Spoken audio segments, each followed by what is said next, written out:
Hello, everyone, and welcome to another episode of Class in Session, a US chess podcast where we spotlight women who are using chess not as just as a game, but as a powerful tool for empowerment, education, and change. These women are breaking barriers, building confidence, and inspiring the next generations, one move at a time. I'm your host, WGM Sabina Foisor, and very excited and happy to be joined by National TD Kathy Lin. Kathy, you are doing a lot more than just being a TD, so I'm very excited you'll be joining us and we'll have a conversation about your role in chess. And thank you so much for being here. Yeah, thanks for having me. I'm so excited. Kathy, I would like our viewers to know more about how you got started first into chess, and then we'll talk about some of the other roles that you have with chess. All right, sounds good. My father taught me and my sister how to play. I was probably maybe 5 or 6. And then I want to say when I was in maybe fourth or fifth grade, I started playing in tournaments. And then that was a huge part of my life. The late elementary school and all of middle school, I would play in tournaments. It seemed like there was a lot of chess back in the day in Columbus, and it was something that my sister and I enjoyed.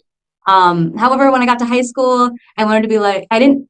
Well, I think part of the reason I've been talking to other players and women that I quit chess, so I quit after my ninth grade year, was because I didn't really feel that there was like a community, I guess, that I belong to. And that's kind of why I am very much all for supporting women in chess, because I feel like if we have that community and feel like we belong, then we are more likely to stick with it or be involved with it in some capacity. Uh, Okay. so, yeah. I quit in high school. I didn't play in college, but I became a math teacher in San Antonio, Texas.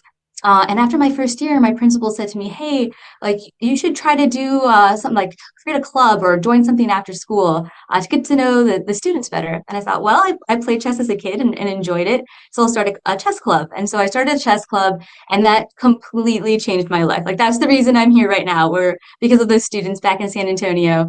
They would, a lot of them walk to school. And so they would come before school and play chess in my room and stay after and play chess and hang out. And it really was, it was a very supportive, positive community there. And so, after that, that's kind of like, I guess the origin story of why I'm here. That's quite exciting. So you started in Ohio, went Yep. to Texas for a bit. Now you're back Yeah. in Ohio. Yeah. What made you come back? Was it family? You like the area or? Yeah. Yes, I grew up in Columbus, and my husband's from Philly, so we were like the only people in Texas. No, none of our family lived close by, so we wanted to move somewhere closer to family. My husband got a job in Columbus, and I started grad school, and also found a job teaching here, and so we decided to move here. I've been here since 2013. Very nice. Yeah, I've been to both places, and yeah, both are really beautiful cities yeah. to live in. I want to learn more about. So you started basically getting back into chess as you're a math teacher. You told me Mhm. before the interview that you are a high school math teacher. Yep, high school math teacher. And how did it feel combining math with chess? I want to know more about that part. Yeah. It's I know there's how do I say this? Like there is some stereotypes that like students who are like good at math, I'll put in quotations, or good at traditional math, are also going to be like strong chess players. But honestly, in my opinion, like all sorts of students can be good at like be strong chess players, no matter like their math ability, because it's really a desire. Like there's a lot of like hard work that goes into like learning chess. And I don't know, it's really like showed me that there are all sorts of students who can enjoy, and chess should be open to anyone. and trying to like that break that stereotype because I think sometimes students say, oh, like I'm not good at math or I'm not good at school, so I'm not gonna, you know, gonna be good at chess. And that's completely not true. If you love the game and you can get better by working on it. That's So true. Same as in math, actually. same as in math, yes. My grandma was a math teacher, so it's always been in my family that I had to be good at math because I was part of a family that had Yeah, math as a background. And as you're saying, there's a lot of stereotypes sometimes, but they actually sometimes say that if you're good at chess, you should be good at math, or I the other way definitely, around. Yeah, go yeah. ahead. Oh, yeah. So I was gonna say, I actually, so when I came back to Columbus, I got my master's at Ohio State, and it was a master's of education with a STEM focus and like math concentration. And pretty much in almost every single one of my classes, there was like a final paper that you had to write. And I always like chose, like, I always try to find chess in some way to like write my final paper on. So if it was like a problem solving course, it'd be like math and problem solving, or something about like internet community, like, chess or yeah. So like education, um, and back then, this was like in like 2013, 14, 15, there wasn't a ton of research on chess, but the ones that I could find were saying that like chess, it supports problem solving, critical thinking, strategy, and also increases engagement in students. And I think that's, it might be a little bit harder to quantify. Um, but we are so I'm also director of Columbus Chess Academy, a nonprofit, and we have coaches that go to Columbus City schools and other Title I schools, and just this for the last 3 years. And talking with the teachers there, they have so many positive things to say because of the chess program with their students. Like they see an increase in engagement.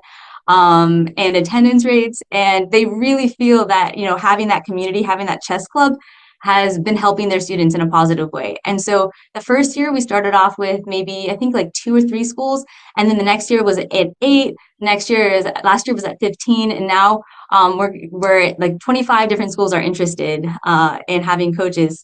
And I think just by spreading the word of mouth and reaching out to schools, a lot of teachers see the benefits of this. And so, I do think it helps with that critical thinking skill, those critical thinking skills, but it's also a social, like a social increase. It helps students socially as well. And like learning, how to deal with a loss. Like maybe you prepped really hard or you were playing a really great game and then like blundered mate and won, just how to deal with that and how to bounce back. So a lot of life skills, I think, can be, I don't know, mirrored through chess. I love on how many very important points you touched there about how you went from combining your math and going back to something that you learned as a kid that you had dropped out of, but then you just refound your passion and you just wanted to connect math with chess, and then using the different tools that you build through both of these fields to be able to empower others. And I know you mentioned to me that aside from being a tournament director, which I still want to talk about, Yeah. you're also working with different organizations to support chess in schools. So you're working with a nonprofit that you are the director of operations, right? Yeah. And then you also told me that you became the president of the Ohio Scholastic Chess Association Yeah. recently. Yep. Yeah. And So yeah, go ahead. go. There you go. Do you work on creating curriculums to be able to teach in all these schools that you're mentioning are interested in using chess as part of their after school programs? What is the process of how things work chess wise in school in Ohio? Yeah. So right now we are matching up schools with the coaches and the availability they have. And basically, we have the coach and the teacher like have a conversation about what the goals are for that club because each school is different. Some like elementary schools, most of the students are brand new to chess and like they're learning how the pieces move. Whereas some of our middle and high schoolers, they've already been competing in rated tournaments and they want to get to that next level. And so I think it's very important to kind of discuss what it is, and then having the coach work with those students to get them to the next level. What we found last year was there are some barriers. So most of our coaches go in during the school day, and sometimes clubs can only meet for half an hour. And by the time like they get lunch and have a seat and clean up, maybe they only have like 20 minutes of actual chess club. And some schools have, like 45 minutes or an hour for the coaches to be there. And so we're trying this year to have a chess program after schools and on the weekends so that students who want, more chess or want like a smaller group, lesson with one of our coaches can experience that. And that's where I think we're going to have the coaches, um, you know, have a curriculum and help, help those students get to where they want to be. I love that. Same way as in chess, there's no specific way that you can get from beginner to maybe grandmaster. You always have to adapt to every single person, every single student. Yeah. Same way you are using that to build curriculum, and I think that's Yeah. important. And sometimes you don't have the 1 hour, as you said, and I like that you are using the time that you have to still be able to kind of inspire those kids who are interested in chess or just give them the opportunity to play. I think that is really wonderful.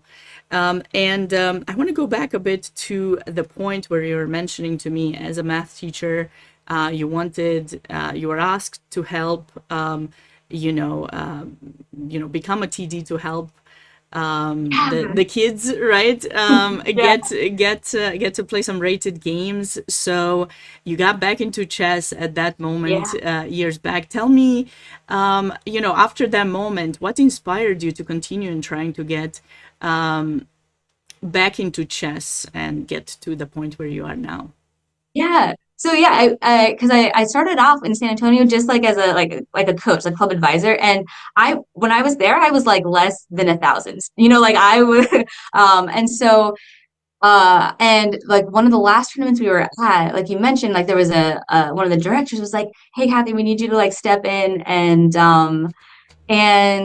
I was so nervous. My first tournament that I helped out at, I was completely nervous. And honestly, like I'm not even sure if it was rated or unrated, but it was like still like I was like, well, what if they ask this or that or this or that?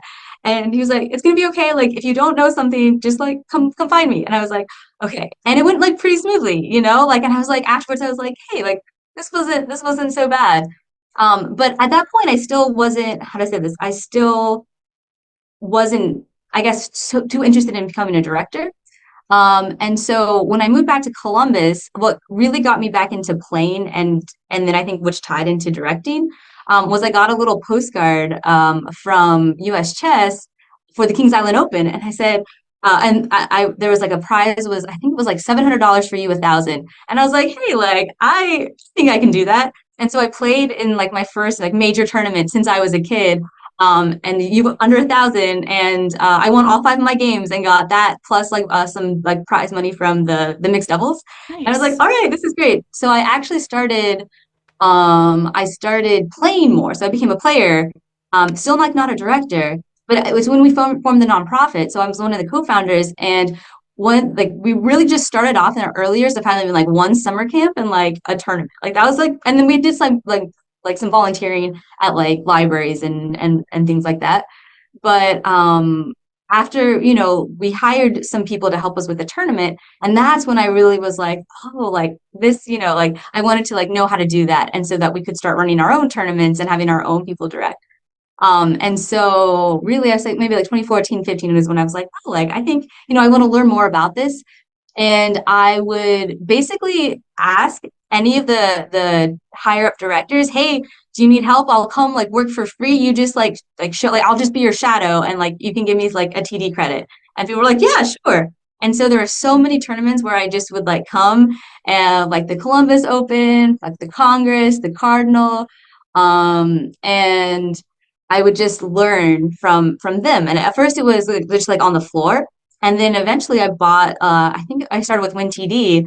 And then I was like, so again, so nervous to start like do my first tournament. And so what I would do is I would go to these tournaments I was helping out at and basically like pair like pair the same thing that like the higher up director, like the chief TD was doing, but like mine wouldn't be turned in at all. I would just like practice like removing players or switching players or doing stuff. So I did that for the first few times just to like be comfortable with the software. And then after a while, I was like, all right, like I'm gonna try this on my own. And again, so nervous, but now I've done so many so many tournaments, um, and I learned Swiss as well. And yeah, so that's kind of how I got into directing. I became a senior TD, I think in 2017. Um, and then I got my NTD last year. So and I love it. Like I absolutely love directing. I love organizing. I love being on the floor.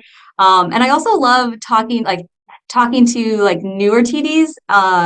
We have a few TDs like under our wings that we're training to become senior TDs. And so it's been really fun to talk to them and like to brainstorm because sometimes the way that they do things are like more efficient or effective. And you're like, oh yeah, like this is actually great. Like let's do that. So I'm still always learning, which is it's great. And every tournament is different, you know. So it's kind of like teaching, you know. Every class is different. So This is yeah, inspiring because, I mean, starting yourself, so you were introduced to chess as a kid, you dropped out, you followed your yep, other passions with math, and then you got reintroduced to help out, to be a counselor, and then you go back home and you're like, okay, let's go back into playing. And I love that you actually are playing too, because I think when you actually have the experience, I believe I might be wrong because I'm yeah, not a TD personally yet, but yeah, who knows? Maybe you'll convince me. I can see all your passion. yeah, But the idea that when you're playing yourself and you become familiar with some of the things that a player could struggle with, you have that experience, you have the experience of the stress, everything going on, and then you go behind the scenes as helping out and making sure the tournaments are taking place in a good environment, in a safe environment, and make sure the rules are respected and everything. That's a yeah, different role that you have to take. And there's always things I think that we can learn in every field that we are in, whether it is the life or chess. Chess teaches us so much. And I also believe as a coach, I like to believe that I'm a decent coach, that you have to keep like experiencing things yourself and talking to yeah, others about it to get better. And I like how yeah, you're talking to other TDs and learning from them and just sharing stuff to make sure that we can do the best, both as coaches, players, and TDs, that the tournaments are organized in a nice way. So you got into TDing. What about your own play? Did you still try to find ways to continue, or you kind of started focusing on that, it became a yeah. passion for you? I would say I did a bit of both up until maybe I would say, oh, when my daughter was born. So my daughter was born at 2018, in 2018, and then I pretty much like I would still do with our scholastic stuff, but pretty much like like stop playing and stop directing in like bigger tournaments. And then after COVID, I started getting started again. And by this point, though, I mainly focused on directing. I would try to play in like one big tournament a year, the Kings Island Open. But then last year I got like invited to direct, and I was like, oh yeah, sure. So it was good to learn from a different organization because Continental Chess Hmm. does the Kings Island Open. So I learned a lot. Like I learned a lot by becoming a director. And so I do like directing and organizing more than playing. But last year, we formed a team and went to U.S. Amateur Team East, Nice. and for the first time, and that was a blast. And so, I try to play in like one big event every year. We do have chess every week locally, like for like a small club that meets. And if there's an odd number of player, then I'll hop in and be the house player. So we had one on Tuesday, but it was an even number, so I didn't play, but I did work. So sometimes, I'll play some quick games, but yeah, I also am a part of an online blitz league too. So and an international chess league, but that's like kind of like one game a week. So I play a little bit, but again, mostly I'm focused on organizing and directing. Yeah, I think it's probably difficult to do both. You can't do Yeah. both in the same time, that's for sure. And then I can see based on how you're talking that you're more passionate of being behind the scenes. Yeah. And it's of course it's a, you have to choose at some point. Talking about TDing, you know, as a chess player, we often have a person that inspires us to want to be better and learn from and just be like, kind of have like, you know, an Yeah. inspiration. As a TD, was there someone you looked up to in particular as you got started, or it was just you kind of following different TDs and Yeah. So the people that helped me the most when I was first starting were in Columbus, Kelly Bloomfield, Grant Neely. They were pretty much the scholastic TDs back when I was still learning and playing in like the mid 2010s. And then Joe Yun as well. He would let me come up, especially when I needed some of those bigger tournaments for my senior credit. He was like, "Come on up and like you can, I'll make you chief." So he helped me a lot too. And then I do the Queen City Classic too. So Grant Perks also, I've learned a lot from him uh, as well. Yeah. And then recently, we had I my like one of my first go-tos is Glenn Panner. He noticed me at Super Nationals one year and then invited me to the National Open. And so that has like opened up so many more opportunities and experiences, and getting to meet TDs all across the country has been good. Uh, and then Karen and Kiki, also from the National Open, I've learned so much from them as well, and really enjoyed working with them. very nice. It's good to know. It's good to know that you get to be inspired in every part of chess.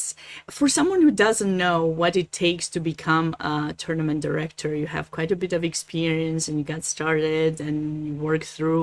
Can you describe to our listeners the process through which you Sure. went or someone needs to go in order to be able Yeah. to become a TD, or you know Yeah. the national TD and maybe higher on international Yeah. level. Of course, yeah. So I would say if you're looking to become a director, see if there are any local tournaments in your area first, and then reach out to or try to reach out to the chief TD of that tournament and let them know that you're interested in becoming a director and if you would be able to help out. Um, in Columbus, we have if any, so we had a summer camp, and our counselors are mostly high school students, and so I had a little workshop for those students who wanted to be directors. And what you need to do, if you want to help out, you have to be at least a club TD. And so there's a form that you sign, and you have to, it says that, like, I read the rule book, you know, the rules, and then you have to watch, like, complete the safe sport Safely, course. yeah. Safe play course. Yeah, yeah, yeah. And that so for our like the students who were like at the workshop and who want to coach with Columbus Chess Academy, Columbus Chess Academy actually sponsors that like the safe play training. So we'll buy you the course, and then they send us their certificate that they've completed it. They send us the form, and then we send it into US Chess. And there is a rule book that you can read online, which has like a lot of the rules there. So that's where I would start. After if our coaches are, and basically what I tell the TDs, who want to coach, who are new, just like if there's any issues, like talk to one of us first, just because you want to, I think that's a good practice to kind of make sure that you aren't saying something that's like, wrong. Or yeah, yeah. So that's really what I would recommend doing. So like club TD form, safe sport, and then reaching out to and if you're the only person in like your area, then feel free to reach out to me or somebody in your state who can help too. There is a directory of directors too that you can reach out to.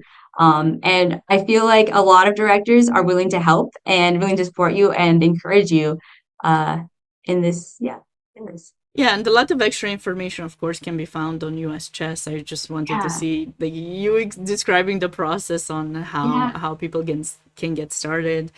And talking about being a TD, Kathy, I have a very important question. What would you Uh-oh. say?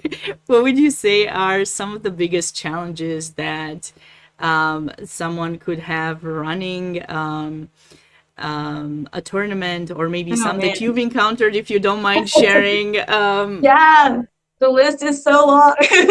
Well, maybe just a couple, that you Yeah, feel yeah, yeah. could be helping others. I was talking, yeah, we actually made a joke, I think it was the US Open, that like no tournament ever goes 100% smoothly. There's always like something, and then you like learn from like that something to move forward.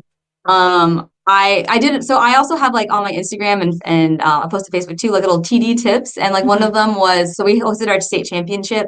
I hosted our state championship this past weekend. And it was like here are like things that I bring. So like there's so many things you just have to, so some of the things that can go wrong are you like forget something, so like there was one time where I like grabbed the wrong ink cartridge and we ran out of ink. And so one of my TDs like went to Staples in the middle, of one of the rounds, and we were like writing by hand. Or actually I was just like telling people where they were going. It's like Mm. like I don't know, maybe 60 players of just like where they're gonna go, and then we got the ink. So that um I am trying to think this past tournament. Um, I would say for players, like sometimes at tournaments we get what's it called? We get told after the game is over that, oh, my player like made an illegal move, or my player like touched this piece but didn't move it. And so I would like, recommend, I would encourage, you really should pause the clock and like raise your hand for director if there's any issues, because after the game's over, then really there's not much that we can do. Yeah, make sure you sit at the, play the right colors, and Of course, that's let us know if like you didn't, and then we can fix that. And that you sometimes like that you play the right players. Sometimes players on the same team will like, switch spots like accidentally, and yeah. Um, Make sure, sorry, one more, like make yeah, yeah. sure that your players are not expired US chess members, because then you might have to track them down.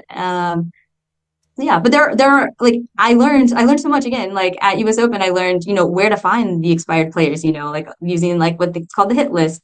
And Swiss also will flag people automatically. So yeah, those are the few that came to the top of my head. Okay, and I know with US chess and FIDE have sometimes different rules Mm. that apply to tournaments. Do you ever get confused with them? Do you have a preference if you prefer the tournament to be just USCF rated or FIDE rated? You got to go by the FIDE rules. Do you ever encounter issues with that? I haven't so far. I will say, one like I guess one rule that I like of FIDE that sometimes I like have to like remember is that like you as an arbiter can call a flag fall in FIDE but not US chess. And so Mm. and I have called a few flag falls in the FIDE sections, but I have to, if I, because like most of the tournaments are like, there's like some sections that are just feed or that are FIDE and US chess, and then others that are just US chess in the same, playing hall. So I have to, if I'm looking at a quick game and time pressure, I have to, make like, okay, this is the US chess section only. Like they have to call their flag. So that was one that I have to think about sometimes too. Yeah. I see. I remember with the rules when there were rules with the phone ringing, and I think in some tournaments still on US Chess you can still have the phone next to you, but it had to be turned off. But if it rings, you might not lose the game. Those were always very tricky because I think people were getting confused when they could have their phone on or not. Those were the ones I remember. I won a couple of games because my opponent's phone rang, and they were trying to hide it, but Yeah. it's tricky. Do you ever feel bad that you have to make a specific ruling, or Um, Yeah, I mean, I think going back to the phones too, because how to say this, a lot of tournaments have like a similar policy, but some might be different, So like at one tournament, or like at one tournament, it might be a 10-minute penalty, and another it's a forfeit, And so players also, like directors and players, might be like, wait, like at all these tournaments, like that was only a small penalty, whereas this I forfeit, And so I think that. kind of explaining to the players, and that's when you could like feel like I know, like you're right, but this was the policy of this tournament.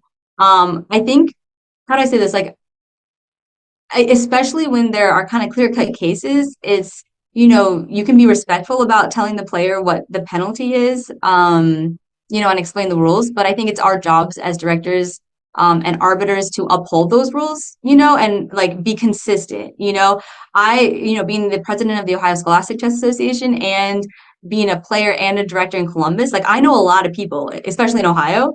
And, so I might be like friends with someone, Mm-hmm. but like, just like you just have to be like, that's the first and foremost thing. You just have to be consistent. And you have to, and I would say like also like be respectful.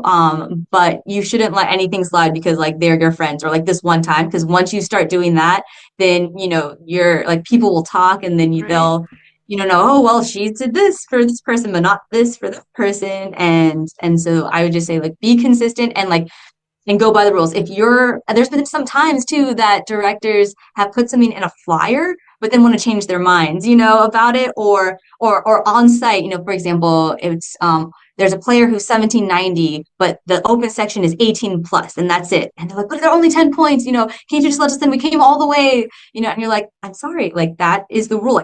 Like this is what was printed. This is what we have to go by, and I think that like that can be kind of hard, but at the same time, you're upholding the rules, and that's what your job is as a director and arbiter. Yeah, I love your answer. It's important because, if you change it to right, people will try to take advantage of that, and then, it wouldn't be fair towards others.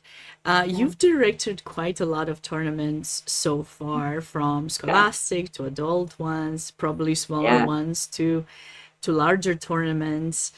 Do you have a preference in the kind of tournament you like to direct most, or it doesn't matter? I yeah, I love them all actually. I love the open tournaments. I also love scholastics a lot too. I think there are pros and cons and benefits and challenges for each type of tournament, whether it's big or large, whether it's like 5,000 kids or like, 14.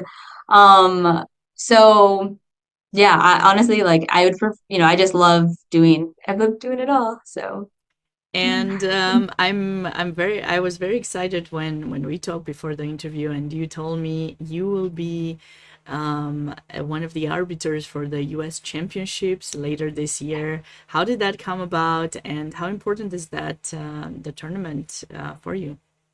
Yeah, I mean, I think it's a huge honor to be invited to the U.S. Champs and U.S.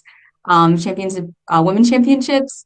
I do admit I am like really nervous, kind of like how I was when I first. I mean, I think that's just my personality of like when something's new, just like okay, like you got this, it's gonna be all right. I actually was like messaging with Maya Myers the other day of just like, and she was like, like giving me some advice and she's like, you got this, it's gonna be great. So I am really, really excited. I think it's one of like the most prestigious tournament that I will be a part of. And so I'm just so grateful for US Chess for the opportunity, and I'm really looking forward to it. I'm looking forward. I'm very happy for you to be there. And I know I've seen throughout the years that I competed myself a lot of different arbiters. It's always nice to see that they always have these days a female as well arbiter for the tournament. So Yeah. I was very excited you'd be there as well this year. So Yay. that's pretty cool. Now let me ask you, well, you already mentioned it a bit earlier, that you started making these short videos with Yeah. tips for people who are interested in becoming a TD, for other TDs out there. Do you face a lot of, did you, as you got to be a tournament director, did you face a lot of challenges with not being able, I mean, not being able to find specific answers? You mentioned you had quite a bit of help Yeah. from other TDs, but do you feel sometimes others are struggling a lot? And was that the inspiration to why you Mhm. started creating these videos, or you feel that it's necessary? Like, tell me more about.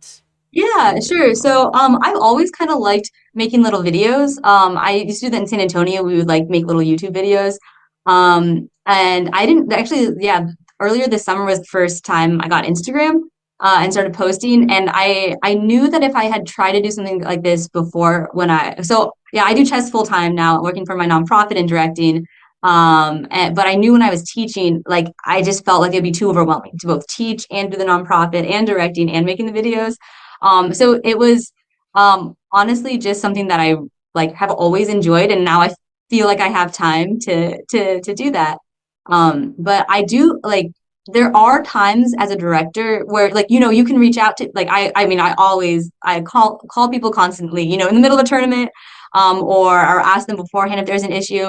Uh but there are sometimes too where you've made a mistake and Hmm. you feel like really, I mean, I remember one time I accidentally gave a buy to a wrong player because like it was two similar names and I like picked the wrong one, and that player had already had a buy, and it was too late to prepare. And so I remember like that was one where I felt like really bad. And so like, and that can happen too as a teacher, like maybe the class didn't go well, or there was an interaction with a student that you're like, I was, like I shouldn't have like done that or said that, or but you always kind of think like, okay, what can I do better? Like you can like do something like right away, like issue an apology, but you can also think, okay, like next time this happened, here's what I would do instead. And I think that has helped too, especially when things get tricky or if you have a tournament that doesn't quite go right, like, okay, like next time, here's what I want to do. And so that's why I kind of like make the videos. It's like mostly from like personal experience of when things kind of go awry. But yeah, so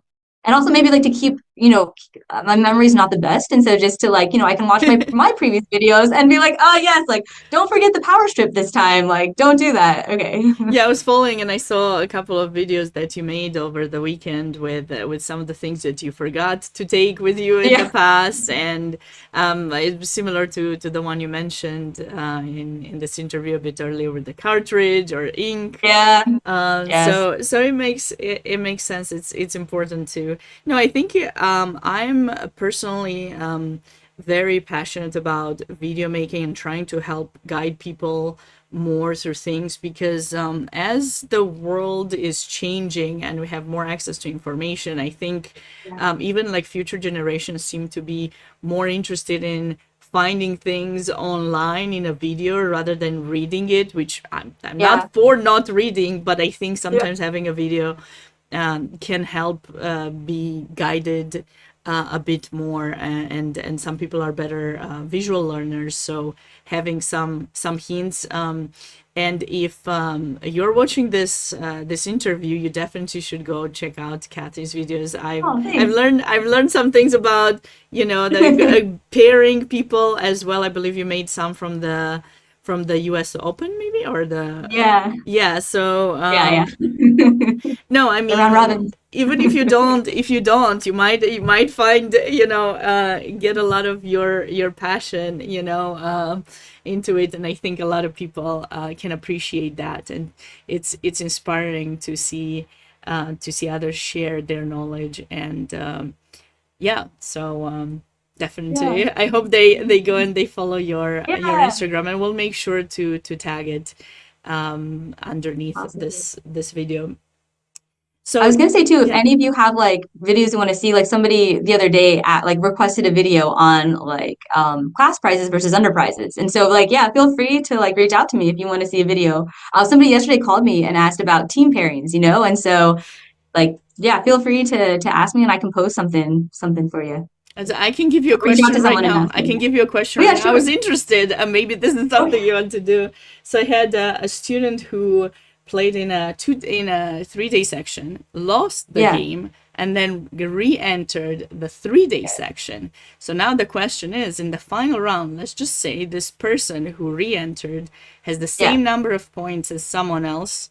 Let's say they're both on 4 on the 4. They're about to play the final round, and it's just the two of them. But they already got paired in the 3-day section. Yes. But then the person re-entered. Can they get paired against one another? Yeah, so Swiss is actually we had this happen where there are people who re-entered, and Swiss is when you re-enter and you do the merge. So like the 2 day and the 3 day merge together, Mm-hmm. the 3 days name is going to be grayed out. And so Mm-hmm. that will prevent them from being paired. Yeah, so you can't see it. So that's the reason they do that. Because if you didn't have that feature, then Mm-hmm. they could be repaired. But since Swiss is like knows that player They play. like was there and already played, then they don't. Yeah. So sometimes it can be tough. I was thinking about this because like then out of nowhere someone re-enters, has lost to Yeah. someone to number one, let's say number two, loses to well, it's not gonna happen like that, but let's just say, and then suddenly we have two winners in the tournament. I'm not It could sure. happen. I just this happened to one of my students recently, and I was like, I need to ask about this. I'm not sure how I feel about it as a player if this were to But happen. they didn't play each other, right? Like like they They didn't. right, they played it. No, they played in the 3 day, in the first round of the 3 day, but then one of the Yeah, yeah, persons lost and re-entered, and now yeah. So yeah. it's kind of a Yeah, cool thing to think about. There's so many yeah, questions, but as a TD, of course, you know all that, but as a player, sometimes you're wondering. right. There's a lot of behind the scenes that we don't know as players, I think. So it's great to have had you explain some of the stuff, and definitely I'll watch more of your videos that way. I'll know more things myself of stuff that I might be missing. And Kathy, I also want to ask you, how do you find time? I know you're, besides being a TD and you started directing Yeah, much more now, you're involved in your nonprofit. You are the president of the Ohio Scholastic, and I think you're the member of the Ohio Chess yeah. Association as well, which is something different. So, tell me, how do you find time to be involved in all of these, and which one is maybe more important to you? Sure. Honestly, so last year when I was still teaching, it was so much. Like it was like overwhelming how busy, and how many things that I had to do, like teaching and then doing all chess stuff. But now, in June, that's when I, finished teaching, and it's been so nice just having the whole time in the day to devote for chess because it's something that I'm passionate about, I love doing, and so it like doesn't necessarily feel like work. It feels like how can we create more opportunities, and that's kind of what drives me. Just like talking to other people and hearing their ideas and like talking to other people about those ideas. And so some parents talked to me, at the tournament this past weekend about having maybe weekly FIDE rated tournament. So like one day a week, like Tuesdays from 6:30, starting at 6:30 for like 7 weeks, And so I reached out to some directors who already do this, and they gave me some advice. And so I don't know, it how to say this, like it there's a lot of opportunities, I guess. And then so you kind of have to like prioritize them. Mm-hmm. But all every interaction, can kind of like lead to somewhere else. And so that's why I find it exciting. And some things can like merge together too, which is also like really exciting. Things that you might not have considered, like, oh, like doing these rated tournaments, but like, oh, also partnering with this other director that I've wanted to partner with for years. And then we can like kind of come together to like work on how to meet the needs of the community. And create more opportunities. And then you asked about like priorities. I mean, I would say like first and foremost is the nonprofit, just because that's like where my heart is. When we have 24 schools now, and we actually had like a national master coach some of those like top students during the summer. And one of them I made a video of this, but like one of them got like second place in the U13. And so it was just like so cool to see, like some of our students playing, at the state championship, and just like I don't know, really, really enjoy being part of that community. And so that's, I guess, I think it also, reminds me of like why I got involved in chess in the first place in San Antonio. So that's, I think what I guess my priorities are. But again, everything is kind of connected, because these are kids, Scholastic Chess, what are opportunities we can bring to not just them, but like all students in the state. And so creating those opportunities too. So, I love that.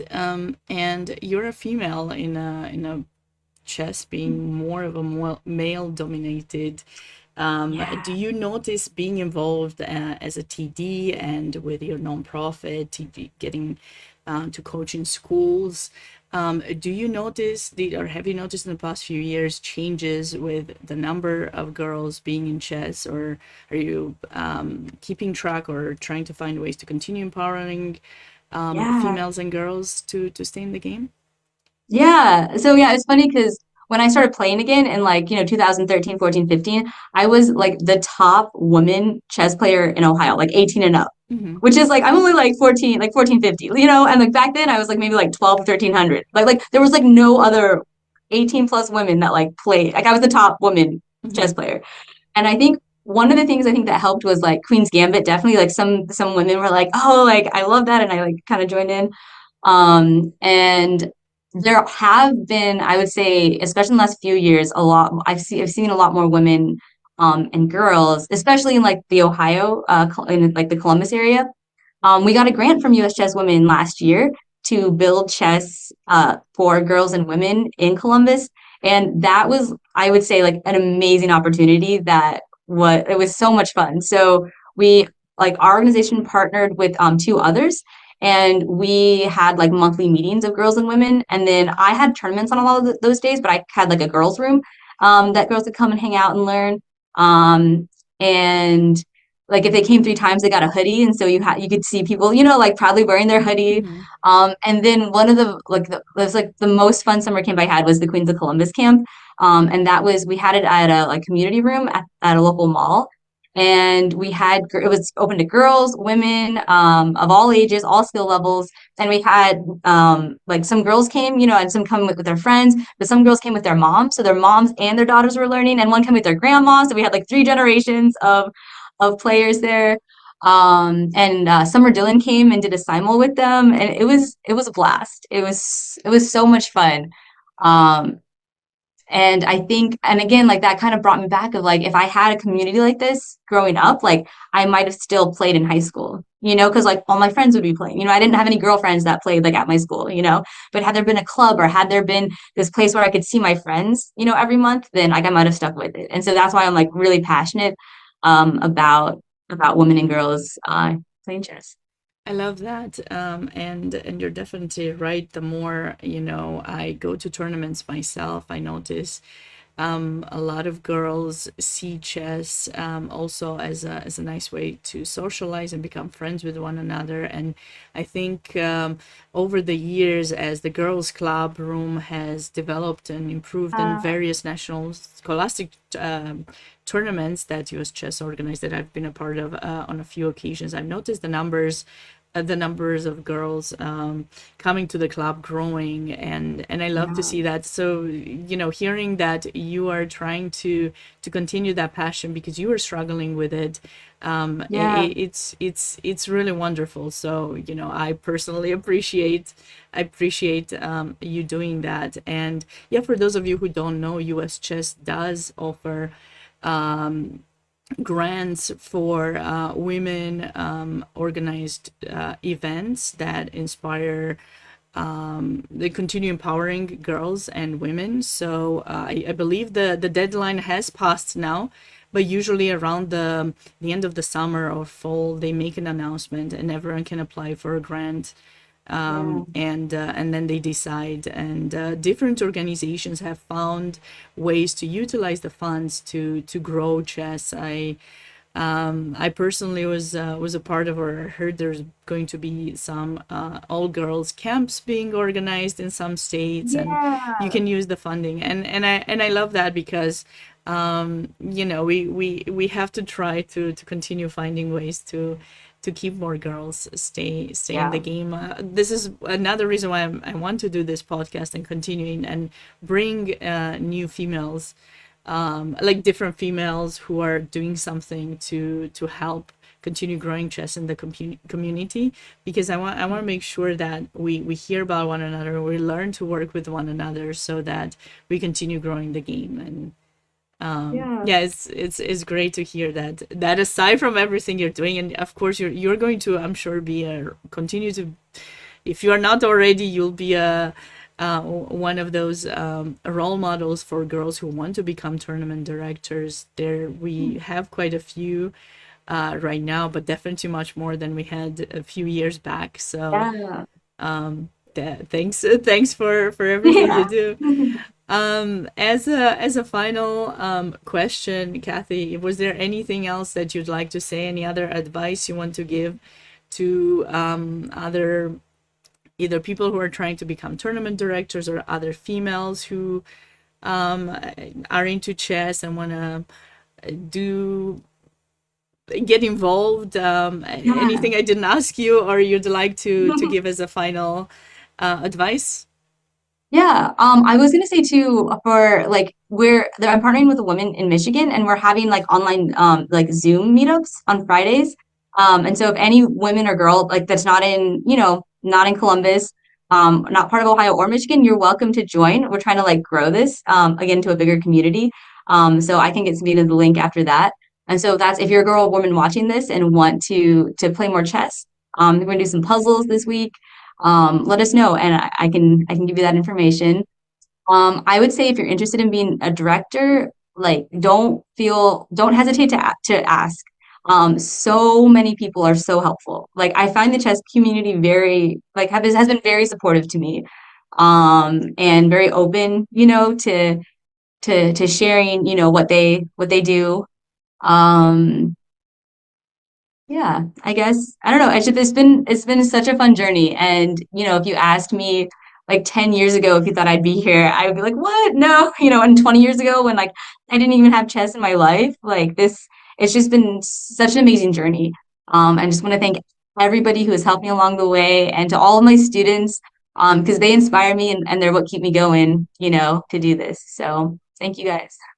I appreciate it, and hopefully everyone has enjoyed this interview. I certainly did, and I probably still have quite a lot of questions, Kathy. But I think we've had great conversations. I've learned a lot about the different processes of becoming a TD, and definitely if you want to be involved with chess, whether you're male or female, we encourage you, I guess, getting in touch with the different people who are, because even if it may seem that they do not want to talk to you, I think they do. We're sometimes you know showing as more introverted, but maybe we are extroverted, and we love to help. I think a lot of people in the chess community are great at sharing their passions. So the most important thing is, I think, as you said, Kathy, just don't be afraid to ask and get Yeah, involved. And yeah, if you have the meeting, definite the Zoom link or meeting, just yeah, feel free to share it with me. We'll see that people are having the opportunity to join your meetings. And don't forget to follow Kathy. And if you've enjoyed this interview, give us um, a thumbs up, follow US Chess, and looking forward to seeing you in the next one. Thank you so much, Kathy. thank you, Sabina. This has been so much fun. I really appreciate it. Well, I certainly hope you enjoyed my interview with Kathy. It was definitely a pleasure talking to her, learning more about the steps that are required in order to become a TD, and just learning the way she found way back into chess and switching fields, going back from being a teacher to being more interested in chess and finding ways to continue being a part of supporting other players to get into the game. I think was certainly inspiring. As many of you already know, I have this way that I conduct the podcast. At the end of it, every time I go over a game with my guests, today I decided to show you something that happened not long ago.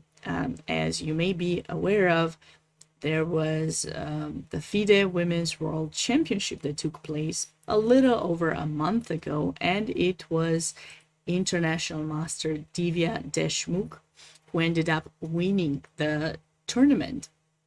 I chose a game that I think was probably the changing factor, the one that gave her the confidence potentially that she could actually win it all. And it was when she played against Grandmaster and former Women's World Champion Tan Chongyi. This was played in the semifinals, and here she has the white pieces, has this rook endgame where she's up 2 pawns, and you need to try to figure out a way to try to improve, but it is not so easy. In fact, this position happens to be a draw for black, but you have to play very precise. And Grandmaster Tan Zhongyi has made a few mistakes, and this is something I want to talk to you about. The rook endgames are things that I enjoy quite a lot, if it wasn't obvious yet. So in this position, because of white's bad pawn structure and the rook being stuck in f8, what white wants to do in order to try to improve is definitely not play b7. So that's a move you want to avoid. In fact, you want to keep that square as a way for this king to be brought to b7, which is going to be a hidden spot for it. The rook will be moving away from being in front of the pawn because rooks need to be active. So we'll move the rook away, and then we'll move the king to the side, support the pawn, and advance it all the way to the promotion. That is white's plan. So as for black, if you're just going to sit and do nothing, that is what white is going to do. And this is kind of what happened in the game. Grandmaster Tan Zhongyi decided to go king g7, which is a blunder, after which he's actually lost. Instead, it is very important for black to find some kind of counterplay to restrict white from advancing with the king and potentially create an idea for herself. So the only way that was going to help black create a drawing mechanism was to play king h5, activate the king, and try to create a counterplay by having the ability to win some of these pawns, as white's king might make its way to the queen side, and then create a passed pawn so that at some point we'll sack the rook for that b pawn, and then make white sacrifice their own rook for the h pawn. In theory, it's all easy, but let's see in practice how things would go. So for example, if white continues with f4, we can capture, and when king f3 is played, to grab the pawn and, of course, as I mentioned, make its way to protect the b6 pawn and free up the rook, black can play this move, rook b4. And with this move, we're protecting the pawn, we're keeping white's rook passive. And now if white attempts king e2, because b7, of course, as I mentioned, is not going to help very much with advancement further, we just go king h4, h5, and, there's no progress for white. So after king e2, we can go king g4, and in case you attempt a check, we're just going to go king h3. Making a trade between the b and h pawns is not going to happen because we go h5, and although white has managed to improve a bit the position of the rook from in front of the pawn to the side, was it really an improvement? Maybe not quite, because after king takes h2, black should be able to hold. White's rook is better placed, but white's king is way too far from that pawn, and by the time it gets there, black will have pushed the h pawn enough that it will have sufficient ideas to draw the game. So this would have been black's drawing mechanism. Instead, king g7 was played, Divya played king g3, and now rook b4 to stop f4. And that's definitely the correct approach. And for some reason, Divya went right back, just kind of repeating the position and attempting to get more time potentially on the clock. But instead of this, actually, in this specific position, b7 is a counterintuitive move, but it helps kind of put black somewhat even in a zugzwang, because no matter what you do, f4 is going to be played. For example, if you suddenly go back to this idea of activating the king, we're going to go f4, and when you capture, we go king to g4. Notice the king is in h6, not h5, so white can find its entrance through here, and the pawn, the fact that the pawn is in b7 and white will not have a way to hide is going to be okay. For example, I follow through with this line, rook to b2 to try to stay active, though we cannot take because it would free up the rook. h4, king goes back to g7, f3, make sure we're not dropping anything. We can certainly try to attract black to make a couple of moves, and it may seem that there's no way for white to improve, but in fact there is. Just simply making sure these pawns are somewhat stable, and now white can just make its way to d6, and if you come to give checks, of course we can go ahead and hide in f6. It wouldn't matter exactly where you give the checks, because the idea for white to improve now is rook e8, And once you capture the pawn, we're going to trade into a king and pawn endgame that is winning, because white's king is close enough to be able to win that pawn and then the game. So that is basically what was white's winning idea. Counterintuitive, but trust me, it works. If you attempt to go h5 to control the g4 square so the king doesn't come in anymore, then we can go h4. And if you capture king h3, and now basically white will be able to grab these pawns. If you just sit with king h7, we can go f4, since the capture will allow this rook to exit and white will be able to win. And if after king h3 you just move the rook or something, rook b3 or even rook b2, let's say, these pawns will be captured. And now if you guys are familiar with this idea, this pawn can go all the way there, because if you will capture it, we'll have rook h8, rook h7, and white wins.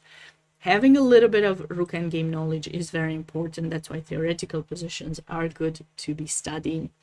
Here, Divya wasted time a bit, which would have given her opponent the opportunity with play king h6 and draw the game once again, because now after king g3, king h5, we're back to the same idea where we're controlling white's improvement through g4. And if you're trying to go through this other side, then black's path to winning the h-pawn is very simple. From here on, after rook b1, actually, Divya has played really well. She found the way to free up a path for her king to be able to improve and help her convert the game. But there was still a moment later on where she made a mistake. So going through the game, there were a few back and forth, as I mentioned, because the players were trying to get some increment in order to make better decisions. King g8, f4 now, pawn takes, king g4. Remember the path that we mentioned previously. Now f3. So we got these pawns blockaded, which are certainly going to be a great idea to be able to win the game. King f6, rook b7, and now white will have an idea to go grab the h-pawn. So black goes out of harm's way. If you go there, obviously we capture and we're all safe. So check, king d5. We're not going on the sixth rank at all. We put the pawn on the 7th rank so that we can make the trade between those pawns, and then white would have 2 extra pawns, and white's going to keep black's king away from getting in front of it.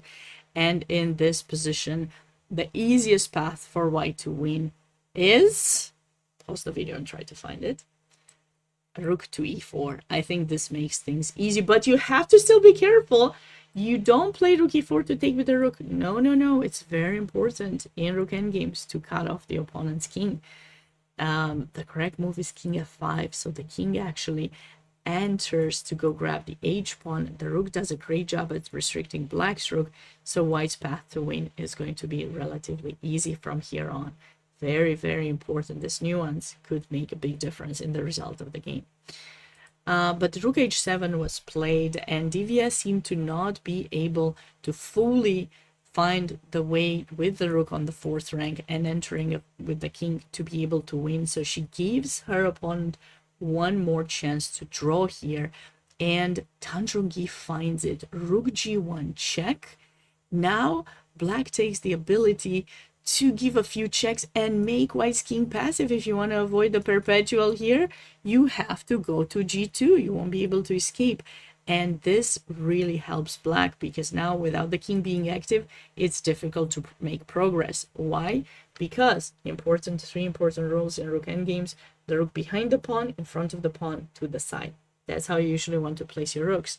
In this case, the rook to the side might look slightly better than being in front, because it actually has some flexibility to move around, but it's actually not doing very much, cannot support the pawn further without the help of the king. And this is the reason why this endgame is actually a draw.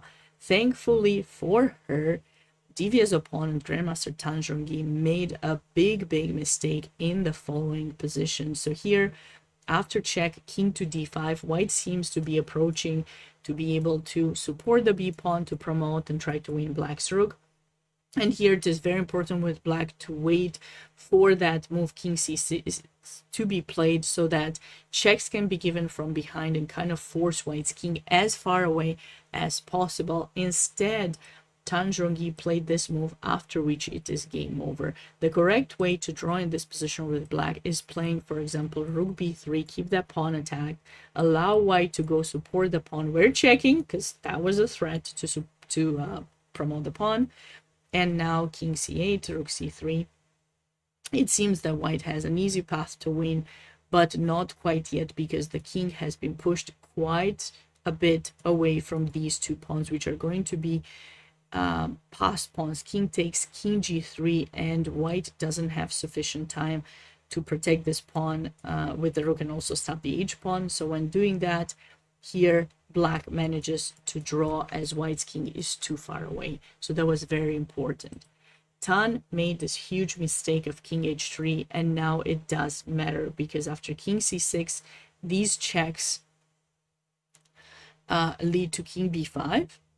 The rook goes to c1 to give checks from behind, and now rook to g5. This move attacks h5, attracts black's king back to h4, which means black has lost a move compared to the previous line.